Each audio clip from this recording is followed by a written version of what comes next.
Assalamualaikum warahmatullahi wabarakatuh.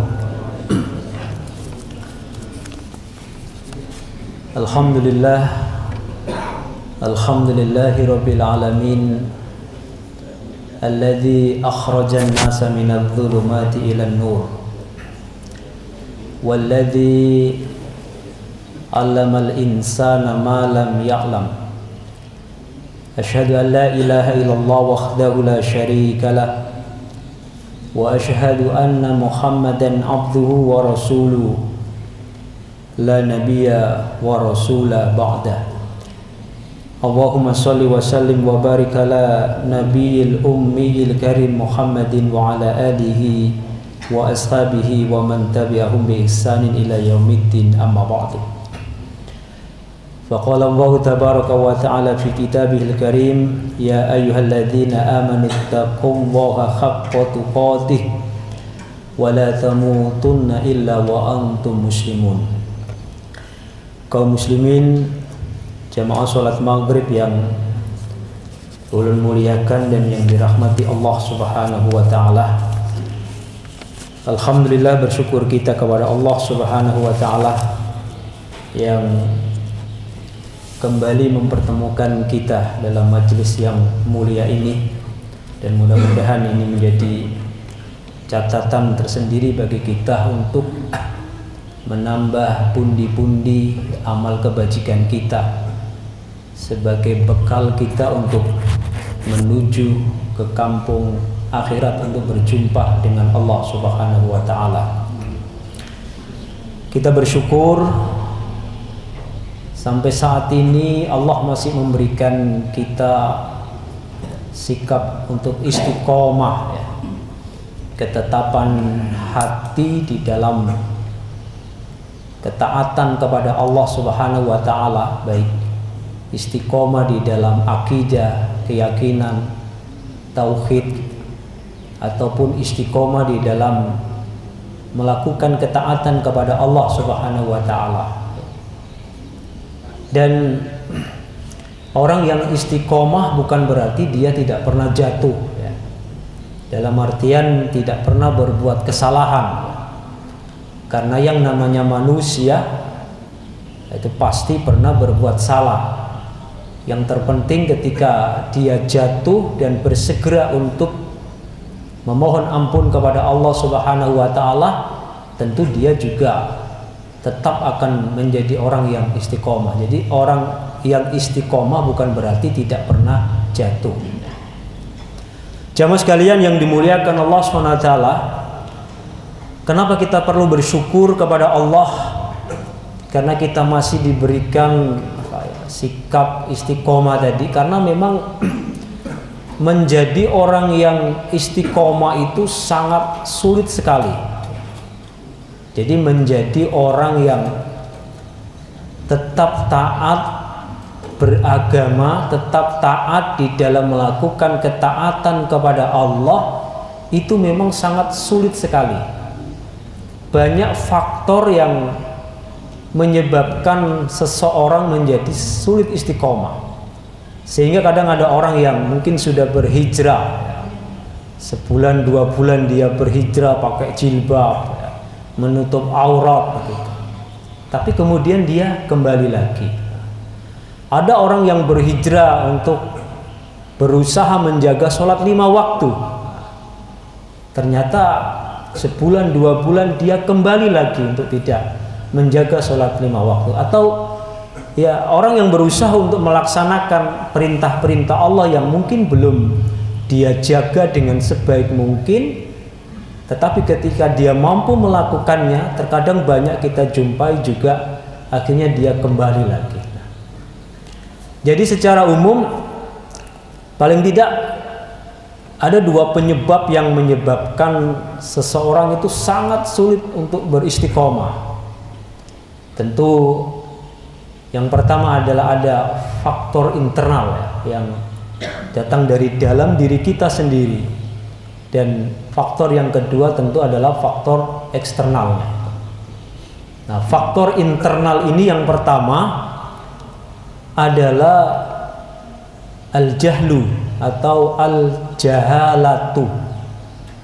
atau makna bahasa Indonesianya adalah kebodohan. Artinya bodoh ya.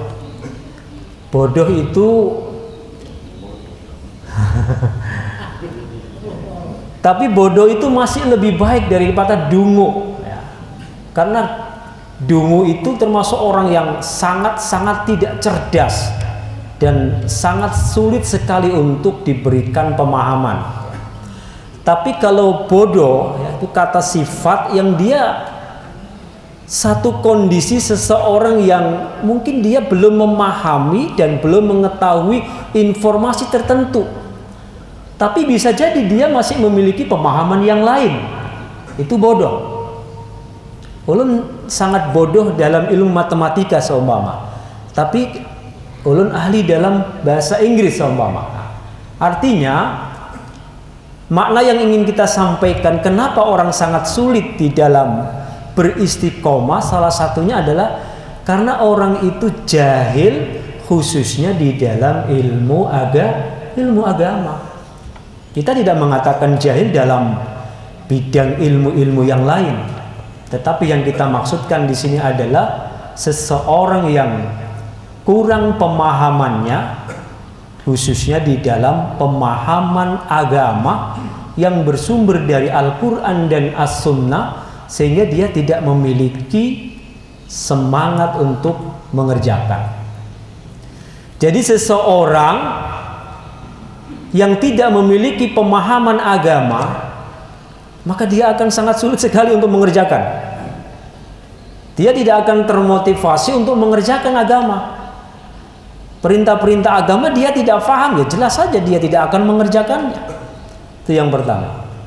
Yang kedua, ketika seorang tidak memiliki pemahaman agama, andai kata dia berbuat pun, mungkin tingkat kesempurnaan dan tingkat kualitasnya ibadah yang dia kerjakan tidak akan sama dengan orang yang mengerjakan ibadah didasari dengan ilmu agama. Bahkan ada sebuah ungkapan yang mengatakan, man abadallaha bi ghairi ilmin, siapa yang beribadah kepada Allah tanpa didasari dengan ilmu, maka apa yang terjadi? Kana ma yuksiru afsadu mimma yuslih, maka dia akan berbuat kerusakan yang banyak dibandingkan daripada manfaatnya. Itu bahayanya orang yang beribadah tanpa didasari dengan ilmu. Jamaah sekalian yang dimuliakan Allah Subhanahu wa taala, jadi kejahilan atau al-jahalatu itu penyakit. Tetapi bahaya sekali ketika seseorang tidak menyadari kalau itu penyakit. Yang namanya penyakit berarti harus diobati. Kita lihat dulu bagaimana kondisi awal manusia itu ya. Kita ini sama, Pak. Dari ketika kita dikeluarkan oleh Allah dari rahim seorang ibu, kondisi kita ini sama. Dalam Quran surah An-Nahl Allah berfirman, wallahu akhrajakum min butuni ummahatikum, dan Allah mengeluarkan kamu min butuni ummahatikum, dari perut ibumu, la ta'lamuna syai'an, tidak mengetahui sesuatu. Jadi kondisi kita ini sama. Ketika baru dilahirkan tuh nol, Pak. Artinya apa? Jahil semua kita. Dalam kondisi kita nol, tidak memiliki pengetahuan, tidak memiliki pemahaman. Tetapi dengan nikmat dan karunia Allah Subhanahu wa taala, wa ja'ala lakumus sam'a, lalu Allah jadikan pendengaran. Ya, wa ja'ala lakumus sam'a, lalu Allah jadikan pendengaran, wal basara, lalu penglihatan, wal fuad, lalu hati, ya, la'allakum tashkurun, agar kalian menjadi orang yang bersyukur. Jadi dari firman Allah ini jelas awalnya kita ini semua sama dalam kondisi nol, tidak tahu apa-apa. Tetapi dengan karunia Allah, Allah ciptakan pendengaran yang fungsinya untuk mendengarkan, yang melalui pendengaran kita itu lalu kita dapat ilmu. Jadi ini sesuai dengan ilmu medis. Ternyata anggota tubuh setelah manusia lahir, fungsi pertama yang berfungsi adalah pendengaran. Bukan penglihatan, tapi pendengaran. Baru setelah itu penglihatan, baru hati dan pikiran. Jadi ini menunjukkan bahwa ketika kondisi kita ini semua nol, lalu Allah perintahkan kita untuk iqra, belajar, menuntut ilmu. Kemudian jangan difahami juga bahwa menuntut ilmu itu saat ini harus, kalau saat kita sekarang ini ya mungkin bukan lagi di lembaga pendidikan lah. Ya seperti inilah kita. Pertanyaannya, apakah kita itu termasuk orang yang jahil lalu tetap menuntut ilmu? Bukan. Nanti kita akan sampaikan. Meskipun kita ini menganggap sudah memiliki wawasan yang luas, memiliki pemahaman yang baik tentang agama, tapi tetap yang namanya tadabbur, yang namanya tilawah, yang namanya tadzakar itu tetap harus kita lakukan. Kalau saat ini mungkin apa yang ulun sampaikan Bapak Ibu sekalian sudah tahu, Bapak Ibu sekalian sudah paham. Tapi yang namanya sifat manusia itu bila nggak diberi peringatan, nggak diingetin, nggak dinasehatin, itu pembawaannya itu males, pembawaannya mau bengkok. Lalu Allah peringatkan, wadzakir fa inna dzikra, fadzakir fa inna dzikra tanfa'ulil mu'minin. Berikanlah peringatan, karena peringatan itu bermanfaat bagi orang yang beriman. Fadzakir fa inna dzikra tanfa'ulil mu'minin. Jadi proses kita saat ini ya ini. Bukan berarti ketika kita sampaikan seperti lalu kita Bapak Ibu sekalian dalam keadaan jahil semua, tidak. Semua orang yakin sudah memiliki ilmu yang luas, memiliki pemahaman yang cukup dan sebagainya. Tetapi proses mengingatkan agar diri ini tetap istiqomah, ya salah satunya adalah seperti ini, dengan menghadiri majlis atau pengajian taklim ini. Bapak Ibu sekalian yang ulun muliakan, kembali bahwa kejahilan atau kebodohan itu adalah penyakit. Hal ini sebagaimana Al-Imam Ibnu Qayyim mengatakan, beliau berkata, al-jahlu da'un muqatilun. Kata beliau, kebodohan itu adalah penyakit yang mematikan. Wa shifa'uhu, dan agar kebodohan itu bisa disembuhkan, maka bisa kita lakukan dengan biamroini, dengan dua perkara, fit tarkibi muttafiqoni, dengan apa, dua perkara yang dia sudah disepakati bahwa ketika seseorang itu sakit hati, ketika seseorang itu dalam keadaan jahil, lalu kalau dia mau mempelajari dua nas yang sudah disepakati keampuhannya, kehebatannya, keistimewaannya, maka dijamin dia akan menjadi orang yang mendapatkan hikmah. Apa nas itu? Tidak lain adalah nassun minal Quran, kata beliau, wa nassun minas sunnah. Jadi obatnya kejahilan itu adalah dengan mempelajari Al-Quran dan As-Sunnah. Wati budzaka, dan dokternya bagi orang yang jahala itu adalah al-alimur rabbaniyu, yaitu seorang alim yang tentu saja ilmunya berdasarkan kepada Al-Quran dan As-Sunnah. Jadi Bapak Ibu sekalian yang ulun muliakan, kebodohan adalah penyakit ya. Bahkan kalau kita samakan mungkin dengan penyakit secara medis, mungkin ya penyakit yang penyakit yang akut atau kronis begitu. Tapi kalau seberat-beratnya penyakit jism mungkin masih bisa diobati, mudah diobati. Nah, kalau penyakit kebodohan, apalagi yang tidak tahu tapi merasa tahu, nah, itu malah justru semakin semakin berbahaya lagi, karena orang yang tidak tahu, sok tahu, itu nanti akhirnya dia suka membuat sesuatu hal-hal yang baru. Nah, kalau sesuatu hal-hal yang baru diikuti oleh orang-orang yang tidak tahu, akhirnya ya merebak seperti ya kebid'ahan dan lain sebagainya. Jamaah sekalian yang dimuliakan Allah Subhanahu wa taala, kebalikan dari al-jahalatu adalah al-maharatu ya, atau kepandaian begitu. Jadi tentu saja ketika terjangkiti penyakit yang namanya kebodohan, maka ya sebisa mungkin harus kita upayakan agar diri kita ini keluar dari al-jahalatu tadi itu. Tetap ada keistimewaan dan perbedaan. Tentu akan ada perbedaan antara orang yang tahu dan yang tidak.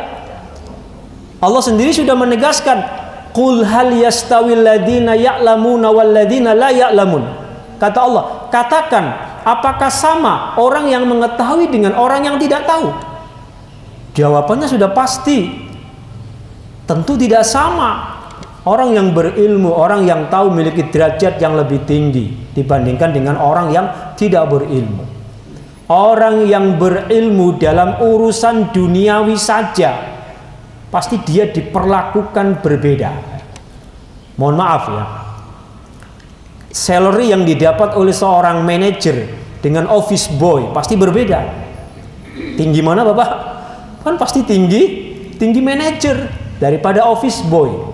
Apa yang menjadikan dia begitu mendapatkan salary yang lebih besar daripada office boy? Ya tentu karena ilmunya. Dia punya ilmu manajer. Sementara yang satu bukan office boy. Ada orang yang berpendidikan, mungkin saya nggak berpendidikan tinggi tapi hidup saya lebih enak, mapan dan sebagainya. Oh, kecerdasan dan kepintaran itu bukan ditentukan oleh sebuah titel. Ada orang yang tidak bertitel tapi dia pintar, dia cerdas dan sebagainya. Jadi mohon maaf, ketika kita berbicara tentang kebodohan, bukan berarti orang yang bodoh itu tidak pernah dia mengenyam pendidikan di bangku sekolah. Orang yang bodoh itu bukan berarti orang yang tidak sarjana, tidak. Tetapi orang yang bodoh adalah orang yang memang dia tidak mau belajar dan tidak mau sadar dengan kebodohannya. Nah, mungkin Bapak Ibu sekalian juga tanya, Ustaz, ada orang yang pintar, ada orang yang cerdas, ada orang yang bertitel, berpangkat dan sebagainya, tapi dia masih melakukan tindakan yang bodoh. Nah, pastikan pertanyaan seperti itu. Nah, itu nanti kita lihat dulu. Bapak Ibu sekalian yang Allah muliakan. Jadi jelas ya berbeda antara orang yang tahu dengan yang tidak tahu. Itu berbeda dalam urusan dunia. Dalam urusan ibadah yang bisa mengantarkan kita ke alam akhirat nanti menjadi orang yang bahagia juga berbeda. Kita sama-sama beribadah ini. Berapa Allah memberi kasih pahala kita? Apakah sama satu sama lain dengan kita? Enggak sama. Mungkin tingkatan niat kita berbeda. Tingkatan tata cara kita berbeda mungkin. Dalam pelaksanaan secara fisiknya juga berbeda. Jadi amalan batiniahnya mungkin berbeda, amalan secara fisiknya mungkin berbeda. Allah tidak sama. Ada orang yang berilmu, betul-betul dasari ilmu. Ada yang tidak, jelas Allah akan memberikan balasan dan ganjaran yang tidak sama. Ibnu Taimiyah, beliau juga pernah mengatakan bahwa perbedaan antara orang jahil dengan orang yang berakal itu adalah, kata beliau, al-jahilu kadubab, orang jahil itu seperti lalat, la yakifu illa fil jarah, dia tidak akan berhenti, dia tidak akan singgah kecuali pada luka. Jadi tubuh kita ini bila ada luka, lalat itu memang paling suka untuk singgah dan berhenti di tubuh kita yang ada luka sekali. Ya. Lalu beliau mengatakan wal akilu, dan orang yang berakal itu paling tidak dia akan yahtaru bainal haqqi wasyarri. Jadi orang yang berakal ketika bertindak paling tidak dia akan berpikir mana yang baik, mana yang buruk, mana yang halal, mana yang haram, mana yang berbahaya, mana yang bermanfaat, mana yang tidak, mana yang merugikan dan mana yang menguntungkan. Dalam tanda positif baik ya. Jadi orang berakal masih berpikir itu. Berpikir. Terkecuali ketika dia sudah berpikir masih jatuh. Nah, itu masih menunjukkan kelemahan iman. Tetapi yang terpenting di sini bahwa ayat ini menunjukkan bahwa tetap kita ini diharapkan untuk lebih tahu berdahulu. Kalau sudah tahu melaksanakan atau tidak, itu nanti urusan Allah yang akan memberikan petunjuk kita. Yang terpenting adalah komitmen dan kesungguhan kita untuk belajar, untuk menuntut ilmu, untuk menghilangkan kejahilan di dalam diri kita ini. Nah, jamaah sekalian yang dimuliakan Allah Subhanahu wa taala. Nah, sekarang bagaimana sih pandangan Islam itu tetap tentang orang yang bodoh? Nah, di dalam Islam, orang yang bodoh itu ternyata adalah mereka yang bermaksiat kepada Allah. Jadi jelas, seorang profesor yang melakukan maksiat, dia bodoh. Makanya ada kata-kata di dalam bahasa Indonesia bahasanya. Seperti ini ya. Kan maknanya beda. Dia bodoh sekali membiarkan hal itu terjadi. Padahal dia tahu, oh ini bahaya, ini madorot, tetapi dia mengerjakan atau mungkin dia membiarkan. Maka kata-kata bodoh di situ pada dasarnya maknanya adalah sebuah penghinaan. Bukan makna yang sesungguhnya bahwa dia tidak tahu. Banyak orang yang terjebak di dalam, dan bahkan kita yakin orang yang berbuat maksiat pun pasti dia tahu. Orang yang minum khamr pasti dia tahu bahwa khamr itu haram. Orang yang berbuat zina, sebodoh-bodohnya orang, pasti dia tahu hukum zina, pasti tahu. Nah, mungkin kita akan berkata bahwa wajar saja dia nggak tahu, wajar saja dia orang yang bodoh. Tapi ini ada orang berpendidikan, mungkin S1, mungkin S2, mungkin S3, mungkin profesor, bahkan mohon maaf, orang yang ahli agama pun terkadang dia juga jatuh. Sekali lagi yang namanya manusia tadi. Tetapi dalam pandangan Islam, orang bodoh itu adalah orang yang berbuat maksiat. Hal ini ditegaskan di dalam firman Allah Subhanahu wa taala di dalam Quran surah An-Nisa ayat 17. Allah berfirman, innamat taubatu 'alallah, sesungguhnya taubat Allah itu akan diberikan, akan diperuntukkan bagi siapa? Alladzina ya'maluna su'a bijahalatin, yaitu mereka yang mengerjakan kejahatan, mengerjakan kekejian, bijahalatin, didasari dengan kebodohan. Pertanyaannya, orang yang pintar tadi berbuat jahat tadi atas dasar bodoh kah? Tidak. Tetapi para sahabat mereka berpendapat bahwa maksud di sini adalah bahwa ketika seseorang itu baik bodoh ataupun pintar, ketika dia melakukan kejahatan, kemaksiatan, dosa dan lain sebagainya, maka pada saat itu dia adalah orang yang bodoh. Seperti itu. Nah, ketika dia menjadi orang yang bodoh pada saat itu, maka dia berhak mendapatkan apa? Mendapatkan taubat dari Allah. Kalau tidak dihukumi seperti itu, wah, nggak punya hak untuk dapat taubat kita dari Allah. Kita akan jadi sengsara, naudzubillah. Nah, seperti itu. Jadi An-Nisa ayat 17, innamat taubatu 'alallah, sesungguhnya taubat Allah akan diberikan kepada alladzina ya'maluna su', mereka yang mengerjakan kekejian bijahalatin, didasari dengan kebodohan, barulah summayatubuna min qaribin, lalu dia bertaubat kepada Allah, faulaika yatubu wa alaihim, maka mereka itulah orang yang akan diterima taubatnya oleh Allah. Wa kana Allahu aliman hakima, dan Allah adalah zat yang maha alim dan maha bijaksana. Jadi itu ya. Jadi kadang kita hampir sama dengan ada hadis Nabi yang mengatakan seperti ini bunyinya, la yazni zani khina yazni wa huwa mu'min. Tidaklah mungkin seorang mukmin itu berzina ketika dia zina itu adalah orang mukmin, maksudnya seperti itu. Wala yasriku khina yasriku wa huwa mu'min, dan tidaklah mungkin dia mencuri pada saat dia mencuri dia adalah orang mukmin. Wala yashribu khina yashribuha wa huwa mu'min, dan tidaklah mungkin seseorang itu minum khamr sedangkan dia beriman. Jadi makna hadis ini adalah seperti ini. Memang betul tidaklah mungkin orang beriman itu berzina. Tidaklah mungkin seseorang mukmin itu minum khamr.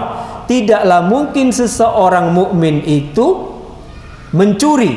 Pertanyaannya, kenapa orang mukmin mencuri? Kenapa orang mukmin berzina? Kenapa orang mukmin minum khamr? Maka jawabannya adalah ketika dia berzina, ketika dia minum khamr, ketika dia mencuri, maka pada saat itu imannya hilang. Maka pada saat itu imannya hilang. Wat taubatu, pintu taubat, ma'rudatun, terbuka ba'dahu, setelah itu. Nah, artinya apa? Ketika dia minum khamr lalu dia sadar bahwa ini sebuah kekejian, sebuah dosa dan sebagainya, lalu dia bersegera bertaubat kepada Allah Subhanahu wa taala, maka dia masuk di dalam innamat taubatu 'alal ladzina ya'maluna su'a bijahalatin tsumma yatubuna min qaribin faulaika yatubu wa alaihim wa kana wa aliman hakima. Jadi hampir sama dengan itu, Pak. Artinya apa? Kenapa orang pintar, orang bergelar masih melakukan, ya dalam hal ini katakanlah seperti korupsi, main perempuan dan sebagainya. Apakah mereka orang yang bodoh? Tidak. Tapi pada saat mengerjakan seperti itu, maka dia dihukumi sebagai orang yang bodoh. Kalau nggak dihukumi seperti itu, nggak dapat taubat. Tapi inilah rahmat Allah, subhanallah. Ayat selanjutnya, wa idza ja'aka alladziina yu'minuuna bi ayatina, dan apabila datang orang-orang yang beriman dengan ayat-ayat kami, fakul salamun alaikum, maka katakanlah salam kepada mereka. Kataba rabbukum ala nafsihi rahmah, Allah telah mencatat pada dirinya rahmat.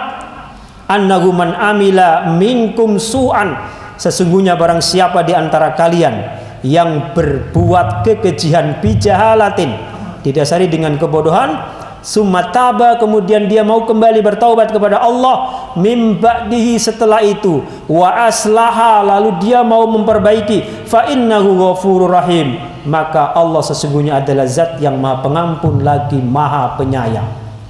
Coba, kenapa Allah memberikan taubat seperti itu? Ya itulah, memang Allah sudah menetapkan di dalam dirinya. Kata ba'ala nafsihir rahmah, Allah sudah mencatat dalam dirinya bahwa rahmat Allah itu maha luas. Bahkan keluasan rahmat Allah ini meliputi kemurkaannya. Coba, jamaah sekalian yang dimuliakan Allah Subhanahu wa taala. Jadi jelas sudah bahwa kebodohan memang haruslah segera kita obati ya. Dan salah satu caranya adalah tentu dengan Iqra ya, dengan memfungsikan apa yang diberikan oleh Allah ya, telinga, mata, yang itu semua merupakan instrumen bagi kita untuk ya mempelajari ilmu Allah. Nah, yang perlu kita ingat, mempelajari atau menuntut ilmu seperti apa ini ya pasti tujuannya ikhlas lillahi ta'ala. Yang kedua adalah usahakan bahwa niat nuntut ilmu ini juga untuk mengangkat kebodohan dari diri dan juga keluarga kita.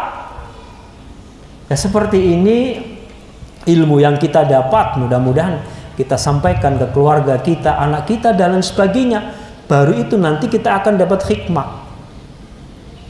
Kita syukuri ilmu yang kita peroleh ini semuanya adalah dari Allah. Wa qalu subhanaka la ilma lana. Coba ingat tadi, kita awalnya dari nol. Sekarang kita ada yang mungkin jadi apa, pendidikannya apa, jadi pintar apa dan sebagainya. La'allakum tashkurun, kita syukuri itu semua. Dan itu semuanya adalah qalu subhanaka la ilma lana illa ma 'allamtana.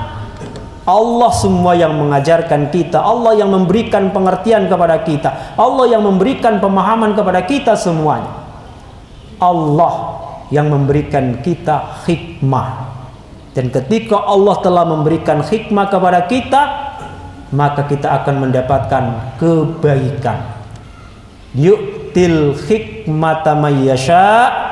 Dalam Quran surah Al-Baqarah 269, yu'til hikmata may yasha, Allah akan memberikan hikmah bagi siapa saja yang dikehendaki. Wa may yu'tal, bagaimana itu? Yu'til hikmata may yasha wa may yu'tal hikmata faqad utiya khairan katsira. Dan barang siapa yang ketika telah diberikan hikmah, maka dia akan mendapatkan kebaikan yang banyak. Dalam banyak tafsir, hikmah di sini dimaknai sebagai apa? Pemahaman kita terhadap Al-Quran dan As-Sunnah tadi. Ya, jadi kalau kita itu Bapak Ibu sekalian punya pemahaman yang baik terhadap Al-Quran dan Sunnah, atau mungkin ilmu yang berdasarkan kepada Al-Quran dan As-Sunnah, maka dijamin kita akan mendapatkan kebaikan yang banyak. Apa kebaikan yang banyak itu? Macam-macam. Coba kita lihat Luqman Al-Hakim. Allah telah berikan hikmah kepada beliau. Lalu beliau memiliki akal yang lurus. Walaqad ataina Luqman al-hikmata anishkurli. Allah telah memberikan hikmah kepada Al-Hakim. Allah telah memberikan pemahaman, memberikan ilmu, pemahaman terhadap Al-Quran dan As-Sunnah kepada Luqmanul Hakim, sehingga beliau menjadi orang yang bijak. Beliau punya akal yang lurus, beliau punya akidah yang lurus, beliau punya tauhid yang lurus, beliau punya keyakinan yang lurus. Bisa kita lihat, wa idza qala Luqmanu libnihi wa huwa ya'idu ya bunayya la tusyrik billah. Ini yang ulun maksud. Hasil dari kita datang ke majelis taklim seperti ini dengan memahami ilmu bagian-bagian dari ilmu Al-Quran dan ilmu hadis, bawa bulik, sampaikan kepada anak punya akidah yang baik, anak punya keyakinan yang baik. Itulah hikmah, itulah kebaikan yang kita maksudkan di situ tadi. Kita belajar saat ini bukan berarti kita jahala, bukan, tetapi kita dalam rangka untuk semakin memantapkan supaya kita semakin apa? Mantap menjadi orang yang istiqomah. Bapak sekalian yang dimuliakan Allah Subhanahu wa taala, jadi kejahilan yang harus kita angkat dan kita keluarkan dari diri kita adalah hendaklah kita obati dengan Al-Quran dan As-Sunnah itu. Dan Al-Quran dan As-Sunnah itu sudah terbukti bisa membawa orang dari kesesatan menuju jalan yang terang, dari peradaban jahiliyah menuju peradaban yang penuh dengan fikiran yang maju. Quran surah Al-Jumu'ah, walladzi ba'asa fil ummiyina rasulam minhum yatlu alaihim ayatihi wa yuzakkihim wa yuallimuhumul kitaba wal hikmah wa in kanu min qablu lafi dhalalin mubin. Bagaimana dulu kondisi Arab pra Islam, jahilnya luar biasa, bodohnya luar biasa. Tapi ketika Allah mengutus Nabi kita Muhammad SAW dengan mukjizatnya Al-Quran, wa yu'allimuhumul kitab, mengajarkan kepada mereka Al-Quran, wal hikmah dan sunnah, akhirnya mereka menjadi beradaban. Sampai sekarang peradaban yang kita rasakan ini tidak lain adalah buah dari sebuah hikmah. Yang kita maksud adalah ilmu agama yang bersumber dari Al-Quran dan As-Sunnah. Bapak sekalian yang ulun muliakan, tentu banyak sekali faktor internal yang menyebabkan kenapa kita sangat susah sekali untuk istiqomah, baik eksternal ataupun internalnya. Hari ini dapat kita sampaikan satu saja, yaitu faktor kebodohan kejahilan yang memang terkadang menjadikan seseorang sangat sulit sekali untuk menjadi orang-orang yang istiqomah. Mungkin demikian apa yang dapat ulun sampaikan. Kurang dan lebihnya ulun mohon maaf yang sebesar-besarnya. Mudah-mudahan dapat bermanfaat. Apabila ada kata-kata yang kurang berkenan, ulun mohon maaf yang sebesar-besarnya. Subhanakallahumma wa bihamdika asyhadu an la ilaha illa anta astaghfiruka wa atubu ilaik. Assalamualaikum warahmatullahi wabarakatuh.